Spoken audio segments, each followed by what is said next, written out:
Action for the opportunity to be here and for their work in organising this conference. I think that it's incredibly important that we are here together to focus on this topic at this moment in time. And I want to argue that we're at a very important moment in time when we can decide to move this issue forward.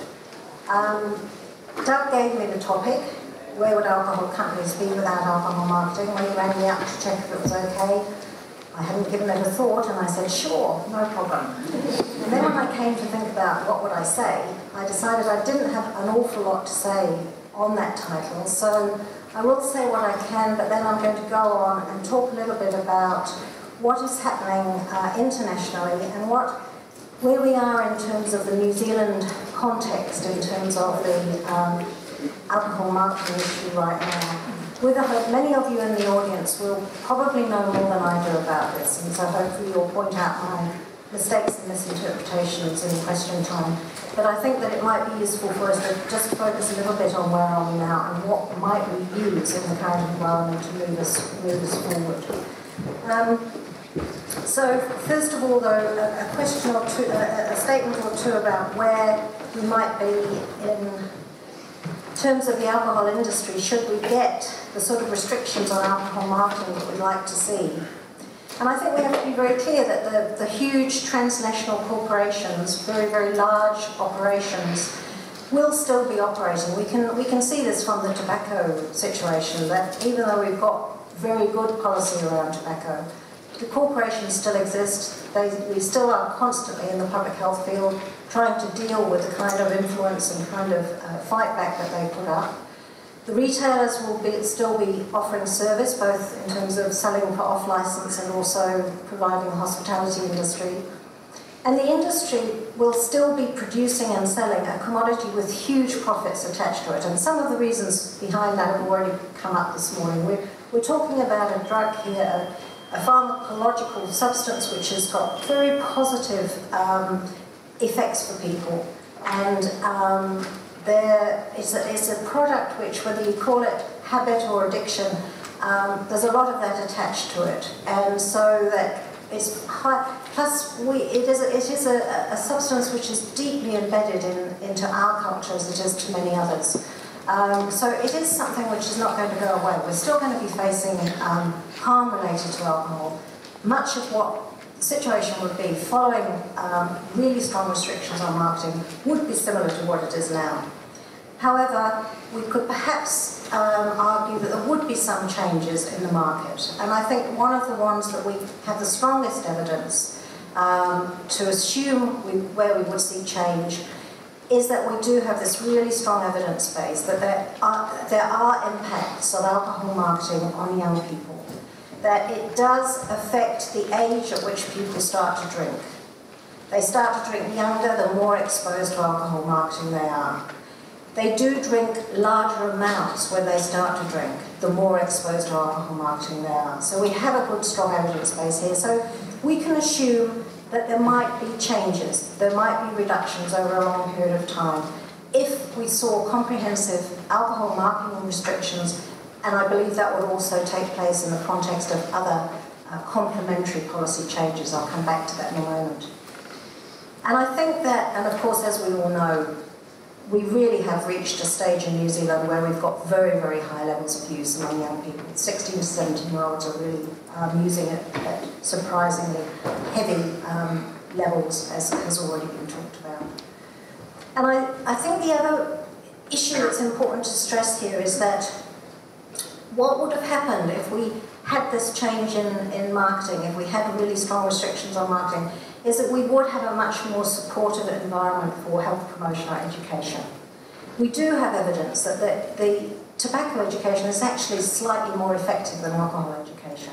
And many people would argue that that is because it is taking place in a much friendlier, more supportive environment without the competing commercial messages that are constantly going out around alcohol. And I think this is a framing, I'll come back to this at the end of the presentation, but I think this is a useful framing. Everybody believes that education works. Everyone accepts that education is the way forward, even the industry. But a very strong argument can be made that education is not possible in this current context. There are too many competing, misinforming messages being put out. When we come to look at adults, what would we see here? We're going to hear later today about the impact of sports sponsorship and alcohol's involvement in sport events, so I won't talk about that, but clearly there is a relationship there. We believe that price promotions are important, and the government has accepted that in the legislation that's just been passed. We know that pricing itself is very important in terms of the amounts people drink. So the question will be for us, in a country like ours, in the UK, the US, half of the alcohol market is consumed in heavy drinking situations, where people are drinking 8 or more drinks during a drinking session. Would that change as a consequence of restrictions on alcohol marketing? Would we see fewer of those occasions? Would we see, less likely but possible, would we see smaller amounts being consumed in drinking occasions? We don't know, but those are the sorts of changes we would like to see taking place. I think definitely for the industry it would be more difficult for them to expand into new areas, new demographics. So we know at the moment the big hunt is on for the 60-plus category. These are the new, the baby boomers, the bulge category. Heineken has a campaign going with its interactive website for people to design campaigns, messages, products for the 60-plus. What kind of products are we going to start to drink more of? It'll be much harder for them without marketing to move into these new areas. And finally, and perhaps most importantly from the industry's point of view, it would definitely impede their progress in what we call the emerging alcohol markets. These are the low and middle income countries which don't have a long tradition of alcohol use in the way that we do, don't have the extent of penetration, majority alcohol use in the way that we do, but they have growing economies, they have large young populations. The marketing there is doing an essential job for the industry to penetrate through the population as quickly as possible to persuade them to be alcohol consumers, to be sophisticated alcohol consumers. And they know the race is on. They know those governments will in time put in place more effective policy to restrict their access through availability, through pricing and through restrictions on marketing. They know they have to do this as quickly as they can to penetrate as far as they can. And they're out there. This is where marketing is so important for them. There's good evidence that it works more strongly for them in the emerging markets. And so I think that will be the biggest challenge for them if we were really able to get some sort of global restrictions going. Would the norms have changed? This is a really important issue. It was touched on earlier this morning. I think we have really good research evidence with young people again. There's a lot of evidence which has tracked the way in which exposure to the kind of alcohol marketing messages that are out there changes kids' beliefs about alcohol, what it does, how it works for young people, and in turn changes their attitudes and then through to their consumption. So logically we would assume that if we had restrictions on marketing, we would get some difference in the way that the young people are perceiving alcohol. The trouble is in this field, we don't have a lot of evidence on where restrictive marketing policy has been put in place. It's really been decades of the opposite, of liberalisation, of increasingly sophisticated use of the technology and messaging available. But we do have the French example, which, as you probably all know, is a really good example of a fairly restrictive legislation which controls the content of alcohol. It doesn't allow any of alcohol advertising. It doesn't allow any lifestyle type advertising. It controls. It's not allowed in a range of different media. The people writing about this in France, they don't have a lot of empirical data, but they believe that the way these changes have played out, the advertising has lost what they call most of its seductive character. And this has taken place in the context of declining consumption from the remarkably high levels of 30 litres per head in the 60s through to 12 litres, still somewhat more than us in 2010. But no one would claim that it was the marketing restrictions that have done this. This was one in a suite of different policies, but also clearly those sorts of changes reflected enormous societal changes going on in France, which were, but you know, at the same time, it is that reciprocal relationship. Undoubtedly, when a community puts in place the kind of restrictions on alcohol marketing, with all the debate that goes on around that France did, it signals something to the population about what alcohol is about, why alcohol is to be controlled in this way. And I really want to stress that I think that the key importance for the industry is this normalisation issue. It's absolutely essential for them. And it's why any restrictions on marketing are the major threat for the alcohol industry, is what they will fight in the ditch about. They can cope with other things, but marketing is the key issue for them. I had the experience when I was very young, a long time ago. My boss was the chair of the medical advisory committee to the brewers. I was under a lot of pressure to work collaboratively with the industry, and I'm happy to say I didn't do so, but I was at one lunch once sitting next to Doug Myers. I don't know if many of you in the audience are old enough to remember Doug, but he was a very influential character in New Zealand's history. He was the Lion Brewery's owner and chair at that time. We were discussing alcohol marketing, and he was explaining that it really was just all about brand share. And I said, so you've got the biggest brand share, so if government put in place restrictions and said that no one could advertise, your competitors couldn't advertise, you couldn't advertise, you'd be happy with that, that would be okay for you. Absolutely not. That would give a completely wrong message about what alcohol is to the people. And I think that, for me, that's always resonated very strongly in my mind. It's very clear that putting in place restrictions on alcohol marketing has implications far beyond the marketing itself. It would, I think, it is certainly arguable that it would create a context in which it was more likely that other regulation would go through. We would get a clearer perspective that alcohol is no ordinary commodity. But let's be also clear why this is such a difficult issue to take on. We're not just up against the producers and marketers of alcohol, we're up against the advertising industry, the media industry, the sporting organisations that also benefit. I'm old enough to have been around for a very long time and seen a lot of this history. Some of you will also remember that the change in the in-house Broadcasting Corporation regulations in 1991, which was the change which allowed brand advertising on television, very important, as Janice talked about. That was really in the context of changes to the media. We had the first television channel that was set up completely dependent on advertising revenue, the drop in licensing fee, all channels more dependent, independent radio channels, economic recession, advertising industry very concerned. The push, very strong push, really came from the advertising industries and the media to get that change to happen. Again, going back to the 80s when we worked collaboratively with ANALAC, it was very different from the situation we have now.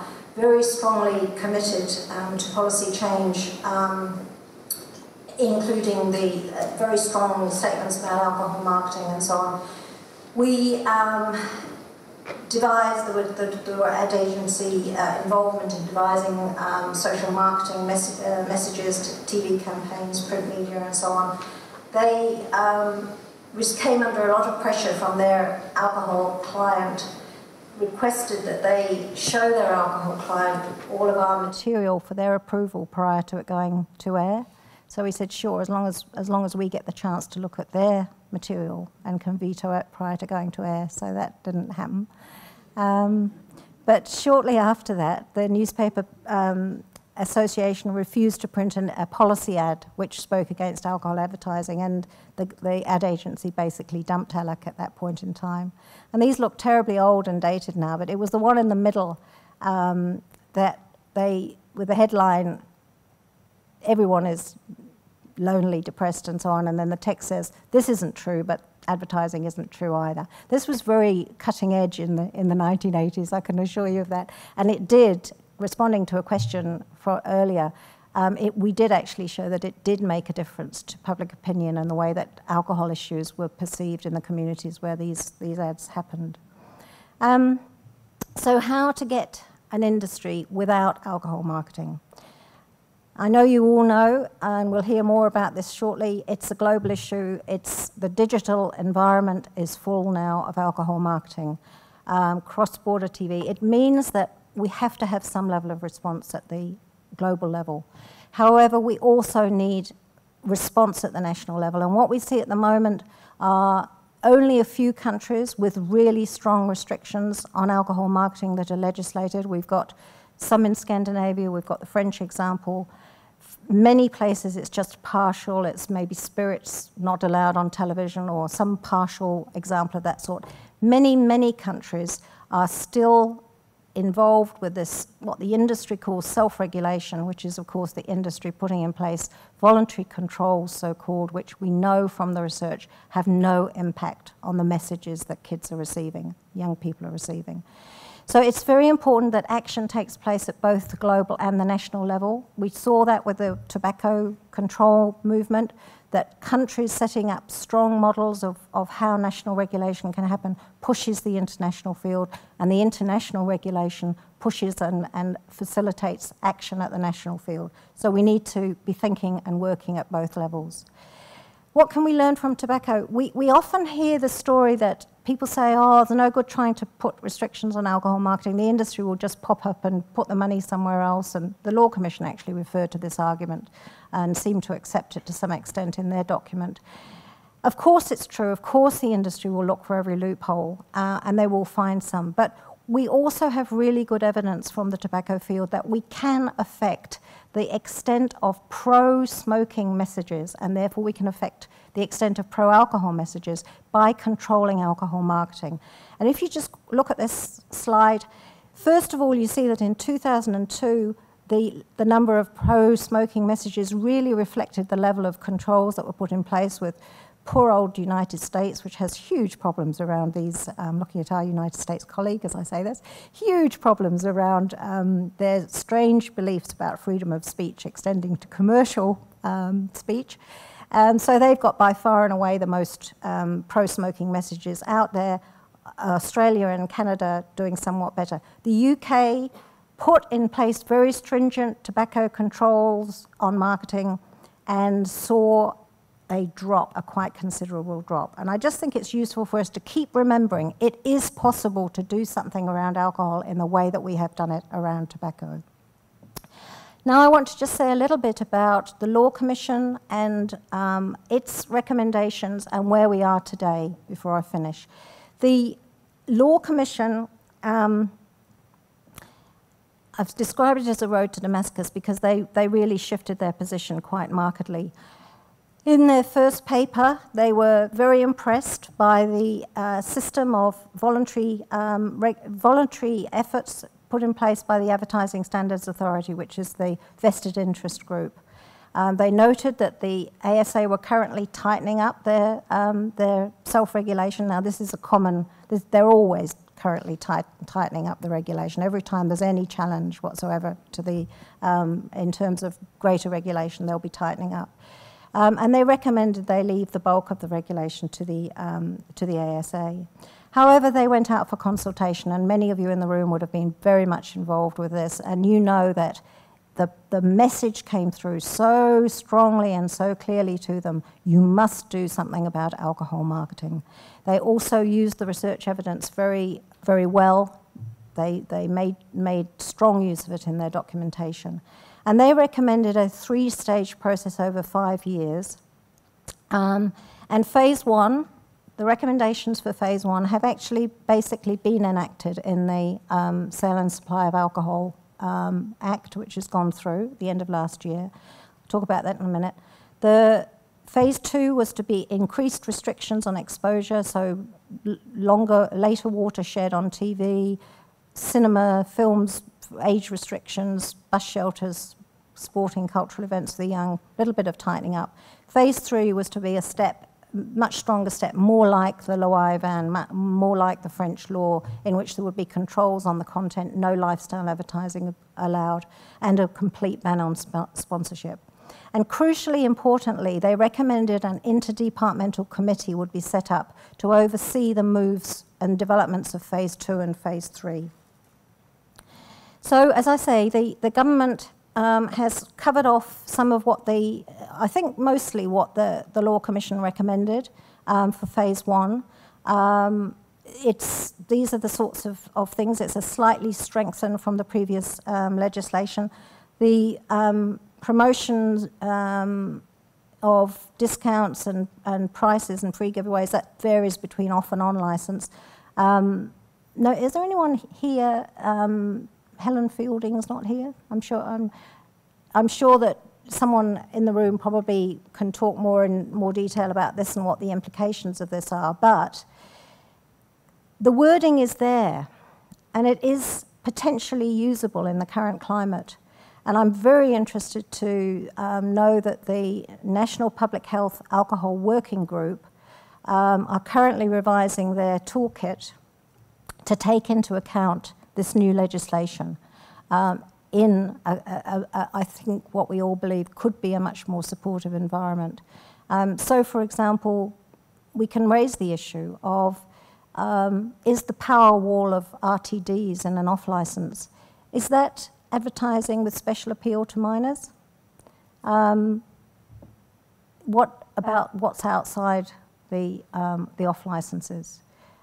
Those sorts of issues can perhaps begin to be asked. If we're looking for incremental ways forward, if we're looking for ways to get publicity around some of these issues, perhaps these are useful tools, I'm not sure. I just want to talk a little bit about this other issue, interesting issue that popped up during the legislation. Again, many of you will be very aware of this. It wasn't a recommendation from the Law Commission. It was a government idea that they restrict the potency of RTDs, or the sale, what was allowed for sale in off-licenses in terms of the potency. And regardless of whether you think this is a good policy strategy or not, it was interesting to see the way it played out. So the Ministry of Justice was asked to do some work on it. It came back and it said, yes, despite what has been said and what the industry has said, it is feasible in terms of the economic agreements we've signed up to. It is possible. We already restrict the sale of spirits in supermarkets. We can restrict a beverage by potency from particular venues.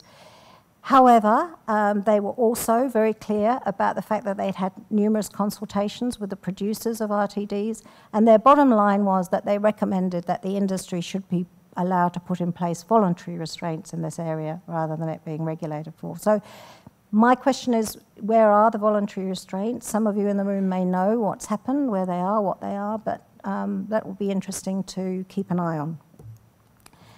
And the other thing that was recommended, and is currently under discussion, I understand, is an expert forum on alcohol advertising.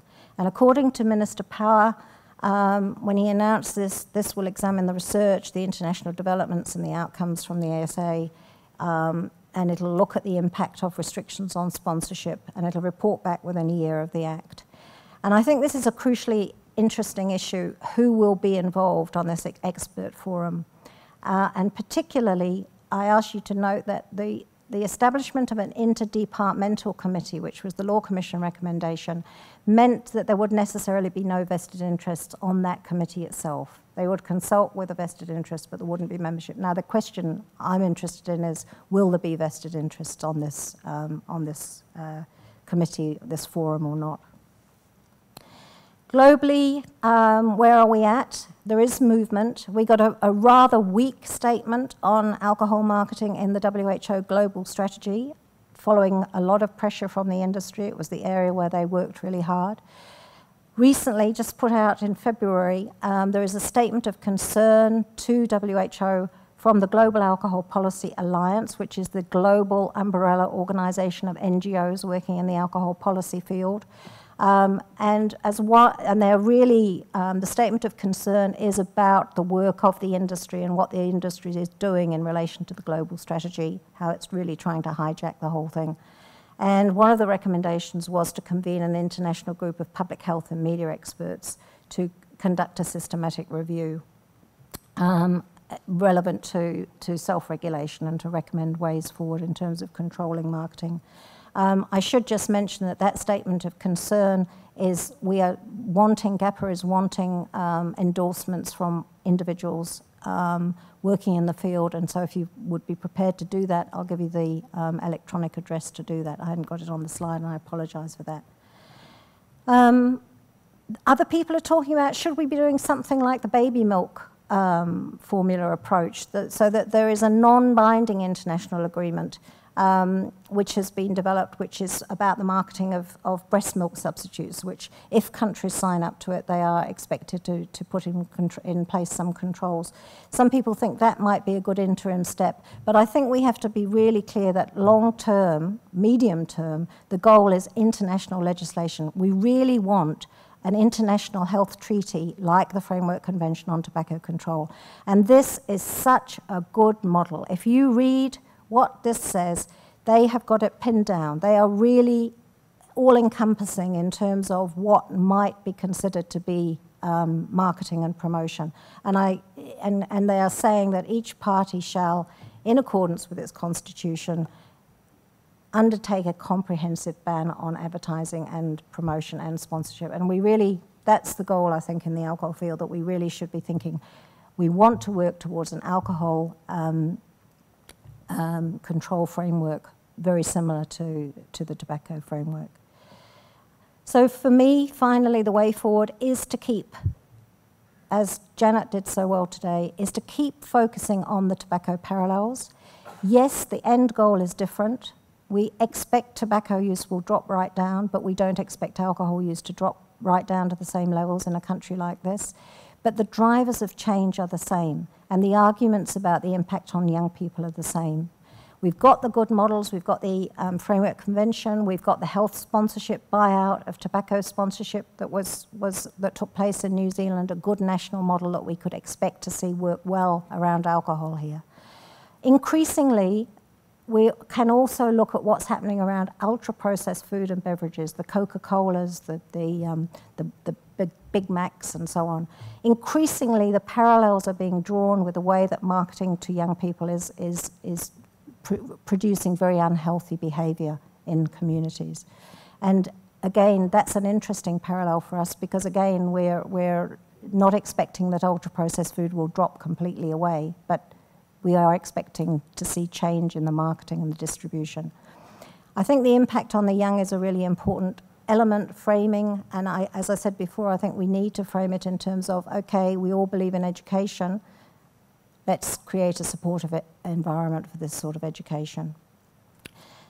Let's keep an eye on the international efforts, support them where we can and publicise them, because I think countries do respond to the idea that they are part of an international movement moving in a healthy direction. Let's engage with the national efforts where we can. And finally, I think we have to continue, even though many of us would say we have lots and lots and lots of research already, continue to put the research in front of the policymakers. Reframe it a little bit, put it out in a different way, just keep the stuff coming out. And we know, as we've heard already today, public opinion is behind restrictions on alcohol marketing. We have to find some way to mobilise that public opinion, perhaps through the liaison with political champions, as was discussed earlier. And I want to end with an invitation. Some of you might have been at the Bangkok Global Alcohol Policy Conference in 2012. It was a huge conference, big success. This will be a little bit smaller, I suspect, without the hundreds of Thai volunteers. But it's going to be a good one, and it's taking place in Seoul in October 2013. We want abstracts, we want papers presented by people working in the NGO sector, working in the government sector around any of these alcohol policy issues. So please visit the website, think about coming. It would be brilliant to see you there. Thanks very much. So with regard to the restriction on advertising alcohol, does that cover television programs? Because I'm thinking of things like Shortland Street, which a lot of young people watch, which has lots and lots of heavy drinking, binge drinking, normalisation of drinking, and does that cover the legislation? Well, I'm sure that's not what was in the minds of the legislators. But I think if people have got the energy, I think back to Cliff Turner, and again, many of you will remember Cliff and just how he kept, mind you, the response to that was continually to change the regulations, so it was harder and harder for Cliff to lay the complaints. But I think we're in a different climate now. And I think that, any challenges, using almost any way of doing it, if you can get publicity for those and you can make the point about why you're concerned about what's happening, it's worth doing. I don't think that one will be a very easy one to make work. But I think there would be some others which are more obviously commercial marketing, which it would be possible to make work. But I think other people in the room who are advocates and work in this field will have a much better idea than I do about what we could do. Sorry, could I just respond to that in terms of there are two different things. There's the advertising standards authority and there's the broadcasting standards authority. Placement of alcohol within programmes is the responsibility of the broadcasting standards. Advertising around a programme, in the ad breaks, is the advertising standards. So we have two avenues.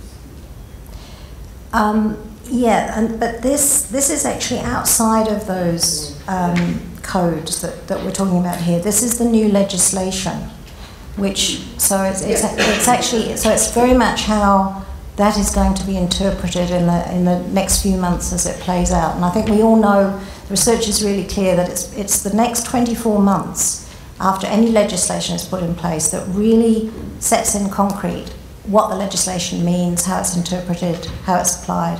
So I think it is really, as I was saying before, it's a crucially important time. I haven't got the answers. I don't know what the ways forward are, but I really hope that people working in the advocacy organisations are starting to really think and hone what could be done about this. And I was so pleased to hear that the regulatory people are onto it and are starting to include it in their work.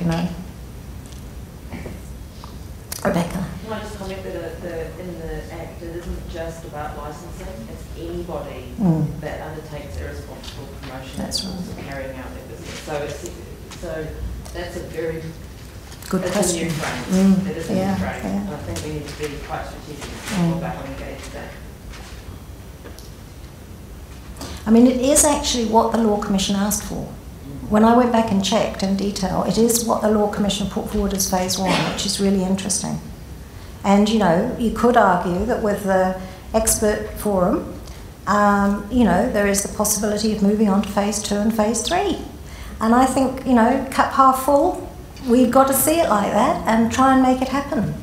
Sorry, Mr. Hand then was, yes. Philip Parkinson, Health Promotion Agency. The emerging markets, you mentioned the 60+ group, the Heineken strategy there, they seem to be setting up a whole interactive thing for people to give them ideas. Is that the strategy? They've got you should go and have a look at it. It's an opportunity for people to. It's have you heard of crowdsourcing, where you put ideas out and you just get back as much as you can, and theoretically you come up with a really good idea. They're sort of trying to do that with design people, and they're trying to get ideas for products, brands, marketing messages, and so on. The concern with this group is that they're already drinking, the older group are already drinking. Yes, but they could be drinking more. We're not there yet. Sally, you remarked about the high level of use among 16 and 17-year-olds. And in the light of your talk about marketing, how does this impact on the debate around the purchase age, which Parliament left at 18? I think it's undoubtedly the case that the change in the minimum purchase age affected social supply, so it meant that the 18-year-olds could then very readily purchase to supply to the 16, 17-year-olds, so that's part of what's happened. But we think that you know, you can also see some increases in the younger groups dating back from the 1991 change around marketing as well, the brand advertising, very powerful for them. No policy works by itself, they interact, and I think, you know, that's why I think one of the strongest reasons for a focus on alcohol marketing from a public health point of view is that it's a very, in part it's a very symbolic and educative issue, and it, as I argue, it would change the way that alcohol is seen, and therefore it would lead on to more likelihood of other policy changes, such as a change in minimum purchase age, possibly, coming into play. Do we know how many politicians and how much they invest in the advertising companies for alcohol? No, we don't. And I'm not sure that that would be an issue in New Zealand. I think it's more about a... I don't think we know that. I don't know it. Someone else in the room might. But I think it's much more around that belonging to a similar business culture and the networks, the social and business networks, the overlaps. I think it's much easier for the industry, the vested interest groups, to come into contact with the politicians on a regular basis in the context of other venues, other opportunities. They don't necessarily have to be going and knocking on the door at the Beehive in the way that public health advocates do. So I think it's you know, in part it's about overlapping circles, and it's about the way you see the world. And that's actually why I think, you know, again, I'm the eternal optimist, but, you know, I think this might be a moment where we might see change. There are challenges to the way in which we've understood the world and what was important in it. The idea of the promotion of products for profit, regardless of their impact on people's well-being and health, it's beginning to be challenged much more strongly than it has for a few decades. And I think, you know, we're seeing that in many different ways around unhealthy products like tobacco, alcohol, ultra-processed foods, but actually more broadly as well, broader challenges going on. So, you know, maybe we will start to see a bit, you know, some cracks in the way in which there's that sort of tight little world of, if it's good for business, it's good for New Zealand, it's good for the world. Maybe we'll see some changes there. Sally, I'm just interested, you talked about global, the global picture, and are there any countries that you're aware of that are sort of more progressive than others that we can, I guess, support or liaise with? France has had its legislation in place for quite some time, and it's kind of hard to get. So is there anyone moving or poised to sort of step into that arena? That's a very good question, and I hope that we'll find out in Seoul, and I hope you'll be there. Because I'm trying at the moment, we're hoping to get a keynote presentation from South Africa about, they're in the throes of political negotiation about a complete ban on alcohol marketing, and that will be really interesting. Very different context, obviously, to our own, but it would be very interesting to learn what they're doing. But I think this is exactly the reason why we need to have these kind of conferences, which are really focused on the alcohol policy issues, where we, you know, as the tobacco people do, you know, they meet so regularly, they exchange how things are going, they learn from each other. Now it's in the context of the Framework Convention on Tobacco Control. Other countries get, you know, get spurred along and want to do better than their neighbours, and you know, we need that sort of an environment. So this is just the beginning. It's a very small way, but we're trying to get this global alcohol policy conference happening on a regular basis with people coming along and exchanging information and ideas. So please come if you can. Yeah. Just a concern that we are slowly moving away from education. When we look at our Pacific and Mara, it could be the method that works for us. And look at here the evidence that you have seen, 16 to 17 could be the majority, could be Pacific and Mara. Can you seem to give us, because I really want to go back to the education side because of who we are and the way we do things. Well, I'm really glad you raised that because we haven't published these data yet, but we have data from a Health Research Council funded project in which we looked separately at young kids, 13, then later at 15, group of Māori, group of Pacific, group of Asian kids and group of Pākehā. And it's very clear from those data that the Māori and Pacific kids are so much engaged with the digital environment and so much exposed to alcohol marketing through that digital environment to a greater degree than the other groups. And I would go back to my first point.